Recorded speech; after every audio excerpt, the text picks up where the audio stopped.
గుండెపోటుతో మృతి చెందిన వ్యక్తిని ఇంటికి తీసుకువెళ్లేందుకు ప్రైవేటు వాహనదారులు అడిగినంత ఇవ్వలేక బైక్పై మృతదేహాన్ని తరలించిన హృదయ విదారక ఘటన బాపట్ల జిల్లా కర్లపాలెం మండలంలో చోటు చేసుకుంది.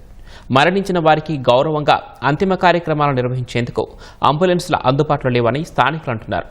సమస్యను తమకు ముందే తెలిపితే తగిన ఏర్పాట్లు చేసేవాళ్లమని వైద్యాధికారులు చెప్పారు.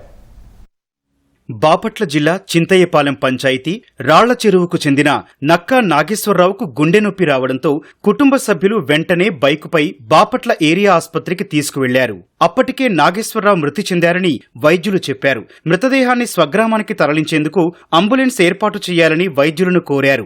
అలాంటి సదుపాయం లేదని వైద్యులు చెప్పడంతో ప్రైవేటు వాహనదారులను అడిగారు. 2000 ఇస్తేనే చేరుస్తామని చెప్పడంతో అంత ఇచ్చే స్తోమత లేకపోవడంతో కుటుంబ సభ్యులు దాదాపు 11 కిలోమీటర్లు మృతదేహాన్ని బైకుపై మధ్యలో కూర్చోపెట్టుకుని స్వగ్రామానికి తరలించారు.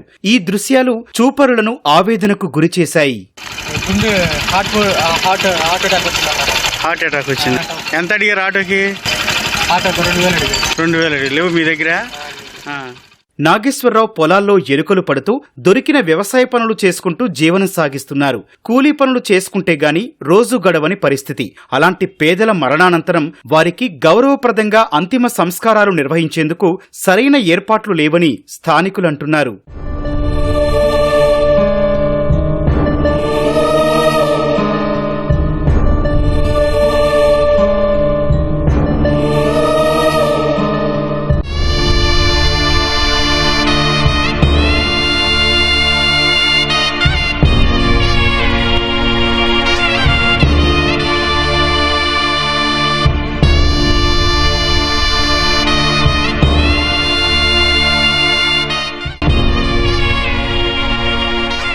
బైక్పై మృతదేహం తరలింపు వ్యవహారం తమ దృష్టికి రాలేదని, సమస్యను ముందే చెబితే తామే వాహనాన్ని సమకూర్చేవాళ్లమని వైద్యాధికారులు చెప్పారు.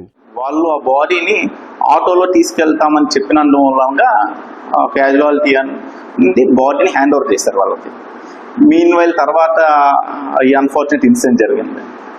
కానీ ఇదే విషయం కనుక వెంటనే మా నోటీస్ కనుక తీసుకొచ్చింటే, మెడికల్ సూపరింటెండెంట్ నోటీస్ కనుక తీసుకొచ్చిందంటే మేము డెఫినెట్గా వెహికల్ అరేంజ్ చేసేవాళ్ళం. We have sufficient funds and మనకి పిలిస్తే వెహికల్స్ కూడా అందుబాటులోనే ఉన్నాయన్నమాట.